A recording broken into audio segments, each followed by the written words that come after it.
చూడండి 23వ అధ్యాయము 30 నుంచి 34 వరకు చదువుతాను.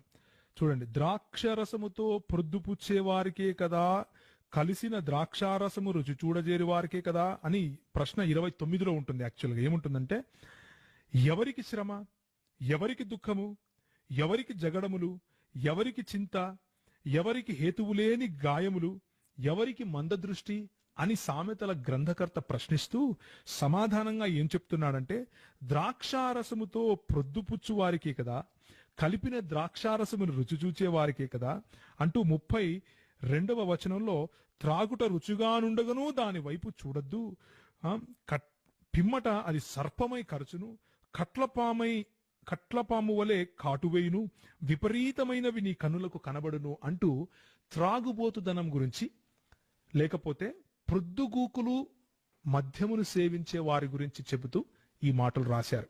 20వ అధ్యాయము 1వ వచనంలో కూడా దాని వశులై ఉండే వారి గురించి అన్నట్లుగా మనం స్పష్టంగా చూస్తాం. దాని వశమైన వారందరూ జ్ఞానము లేనివారు అంటూ బైబిల్ చాలా స్పష్టంగా ద్రాక్షారసము వశులై ఉండేవాళ్ళు అంటే త్రాగుబోతులను హేయమైన వాళ్ళుగా స్పష్టంగా చెబుతా ఉంది. అది పాపముగా చిత్రీకరిస్తా ఉంది. అందులో ఏ డౌట్ లేదు. కూర్చున్నటువంటి క్రైస్తవులందరికీ చెబుతున్నాను, మద్యపానీయము మత్తులై ఉండటము అంటే, త్రాగుబోతులై ఉండటము, దేవుని రాజ్యమును త్రాగుబోతులైన వారు స్వతంత్రించుకోరు అని చెబుతా ఉంది. కాబట్టి చూడండి 23వ అధ్యాయము 30 నుంచి 34 వరకు చదువుతాను.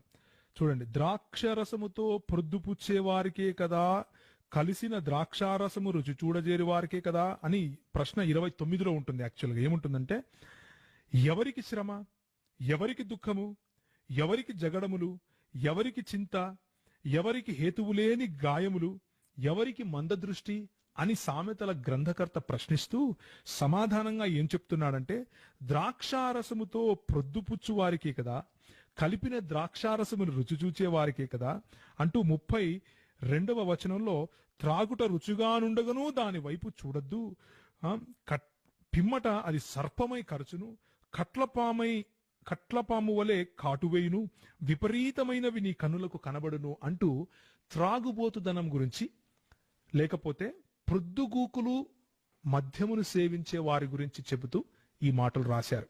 20వ అధ్యాయము 1వ వచనంలో కూడా దాని వశులై ఉండే వారి గురించి అన్నట్లుగా మనం స్పష్టంగా చూస్తాం. దాని వశమైన వారందరూ జ్ఞానము లేనివారు అంటూ బైబిల్